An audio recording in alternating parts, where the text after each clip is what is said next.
कभी कभी हमारे यहाँ संस्कृत में एक बहुत अच्छा गीत है, मनसा सततम स्मरणीयम वचसा सततम वदनीयम लोकहितम मम करणीयम। लोगों की सेवा करना, यही अपना जीवन का उन्होंने भाव बताया था।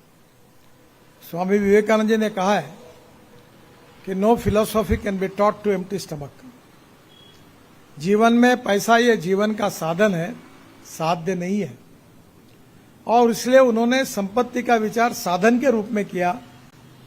उसका विचार उन्होंने संपत्ति मिलाकर केवल नॉलेज का उपयोग करके, वो एक केवल साध्य उनके जीवन में कभी नहीं था। चाहते तो वो बहुत पैसा कमा सकते थे और पैसा कमा सकते थे, अच्छे अच्छे बंगले और बड़े बड़े अस्पताल बना सकते थे।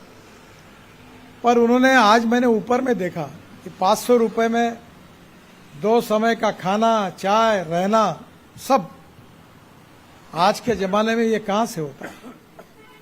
और इसके प्रति सामाजिक संवेदनशीलता का भाव, ये उसकी विशेषता थी।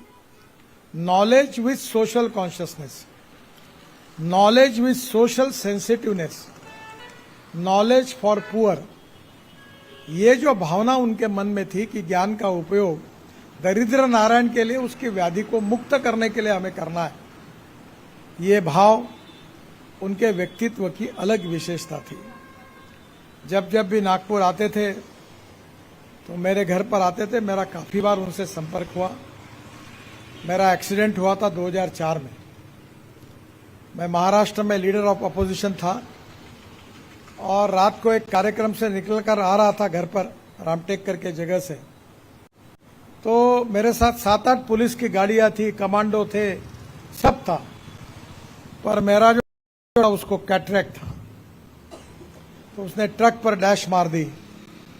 गाड़ी पूरे तरह चपक गई। जब लोग गाड़ी को देखते थे तो बोलते थे इसमें कोई बच ही नहीं सकता, पर मैं बच गया। तो मुझे लोग पूछते ये आश्चर्य, ये कैसे हुआ। तो तब तक तो मैं, जब से एमएलए बना था 20 साल में, मैंने अभी तक 40,000 से ज्यादा हार्ट के ऑपरेशन मुफ्त में करा के दिए। और मैं नियमित रूप से सेवा का काम करता हूं, राजनीति लगभग नहीं करता हूं। और मैंने लोगों को कहा कि अब तुम्हारे पास मैं पोस्टर बैनर लगा के आऊंगा भी नहीं। पूरे तरह भी 7 एम्बुलेंस, बड़ी बड़ी गाड़ियां हैं, और वहां से पैर भी लग सकता है, कानों का मशीन भी मिलता है, आंखें भी है, दांत की भी ट्रीटमेंट होती है। हजारों लोगों को फायदा मिलता है। अब मैं एक डायग्नोसिस सेंटर खोल रहा हूं जहां एमआरआई 800 रुपए में होगा और सीटी स्कैन 600 रुपए में होगा, और पैथोलॉजी लेबोरेटरी के रिपोर्ट वर्ल्ड स्टैंडर्ड की इंस्टीट्यूट बना रहा हूं। जो 12,000 रुपए लगते हैं वो 200 में होगा, डायलिसिस 300 रुपए में होगा। तो मुझे मेरी मां ने कहा है, और मैं याद रखता हूं, कि तुम जितनी सेवा करोगे उससे 10 गुना ज्यादा भगवान आपको देता है। पैसा शायद गोवर्धन लाल जी को कम मिला होगा, पर दुआएं उससे कई गुना ज्यादा मिली। यही उनके जीवन की विशेषता थी। और लोगों की दुआएं बड़ी होती है। मेरी जान बची उसके कारण, लोगों की दुआएं मेरे साथ थी, इसलिए मुझे बची। और इसलिए मुझे बहुत खुशी है कि भारतीय संस्कृति, इतिहास और विरासत में, विशेष रूप से आयुर्वेद, योग विज्ञान के साथ जो पुराने समय से अनेक उपचार पद्धति है, उसका विकास करते हुए लोगों को व्याधि मुक्त करना बहुत आसान टेक्निक के साथ, नॉलेज विथ सक्सेसफुल टेक्निक, ये बहुत इंपॉर्टेंट है। बहुत लोगों के पास नॉलेज बहुत होता है, पर उनको सफलता नहीं मिलती। सफलता मिलने के लिए टेक्निक्स भी उतना आवश्यक होता है। और वो टेक्निक का उन्होंने रिसर्च भी किया। एक अंगूठे पर उन सब बातों का रिसर्च किया, और जो लोग व्हील चेयर पर आए वो ट्रीटमेंट लेके चलने लगे। ये भगवान के आशीर्वाद से उनको मिली हुई विद्या थी, और उन्होंने जीवन भर आखिरी क्षणों तक इसका उपयोग किया। आज वही परंपरा उनके भाई, पुत्र और परिवार आगे लेकर जा रहा है। और जब मुझे ये मौका मिला कि उन्होंने कहा कि आपको आना है, तो मैं दिल से, मैंने उनको कहा कि मैं जरूर आऊंगा। जिस व्यक्ति ने अपने जीवन में अनेक गरीबों की व्याधि मुक्त की है और एक समर्पित रूप से काम किया है, उस व्यक्ति को अभिवादन करने का मौका मुझे मिला है। ये मेरा परम भाग्य है। मैं निश्चित रूप से इस कार्यक्रम में आऊँगा और मुझे आज आने का मौका मिला है। मैं गोवर्धन लाल जी के स्मृति में अभिवादन करता हूँ। और हमारी संस्कृति ये कहती है कि व्यक्ति की भले मृत्यु हो जाए, ये बात तो सच है कि जिसका जन्म होता है उसका मृत्यु अटल है। ये यावत चंद्र दिवाकरो, ऐसा ये नेचर का, सृष्टि का नियम है। इसके लिए कोई अपवाद नहीं है। चाहे कोई कितना भी बड़ा डॉक्टर हो, कितना भी बड़ा हो, उसको एक दिन ये लोग की यात्रा समाप्त करके जाना ही है।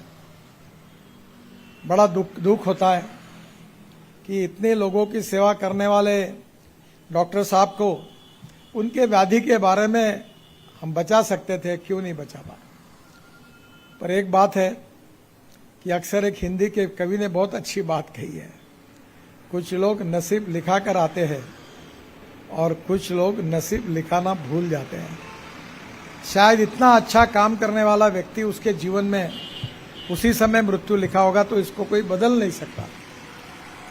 और इसलिए आज भले वो हमारे बीच में नहीं है, और उनका आदर्श, उनका इतिहास, उनका जीवन, उनका व्यक्तित्व, उनका समर्पित भाव, उनके टेक्निक, उनका नॉलेज, आज भी उन्होंने जिस नए पीढ़ी को दिया है, अनेक लोगों को तैयार किया, वो है जैसे एक ज्योत से हजारों ज्योत जलती है और हजारों ज्योति से लाखों ज्योति जलती है, वैसे पूरे देश में नहीं, पूरे विश्व में उन्होंने दिया हुआ ये नॉलेज, ये ज्ञान और टेक्निक, दोनों के आधार पर संपूर्ण विश्व को इसका फायदा होगा।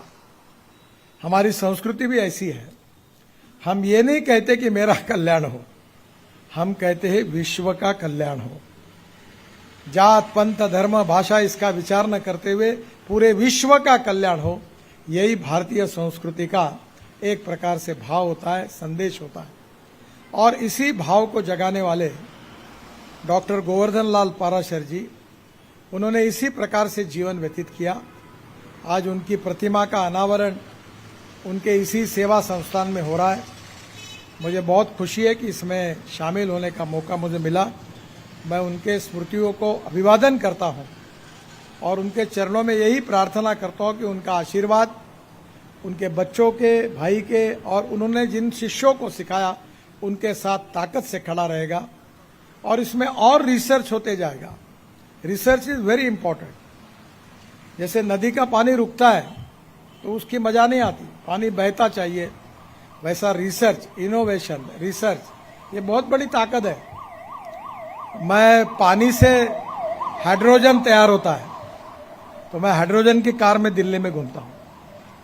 मुझे शेखावत जी को मालूम है, मैं किसानों ने तैयार किए हुए ब्रोकन राइस, कॉर्न, मोलाइसेस से इथेनॉल तैयार होता है, उसकी कार में घूमता हूँ। और मैं नए पीढ़ी के लोगों को कहता हूँ टेक्नोलॉजी इज वेरी इंपॉर्टेंट।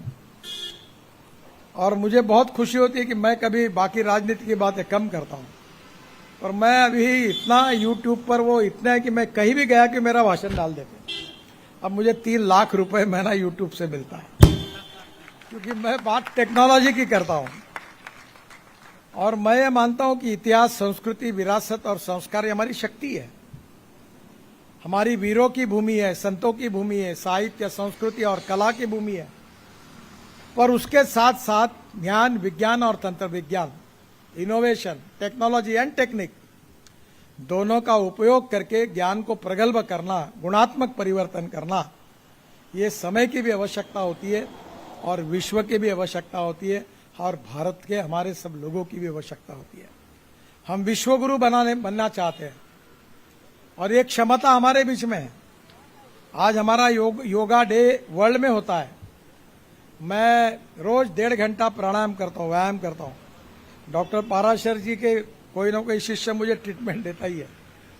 और मैंने सब लोगों को कहता हूँ कि राजनीतिक नेताओं को कि पहले अपना हेल्थ के तरफ ध्यान दो, फिर ईमानदारी से वेल्थ कमाओ, इधर उधर मत घूमो, और फिर समाज की और देश की जितनी सेवा है उतनी समर्पित भाव में करो।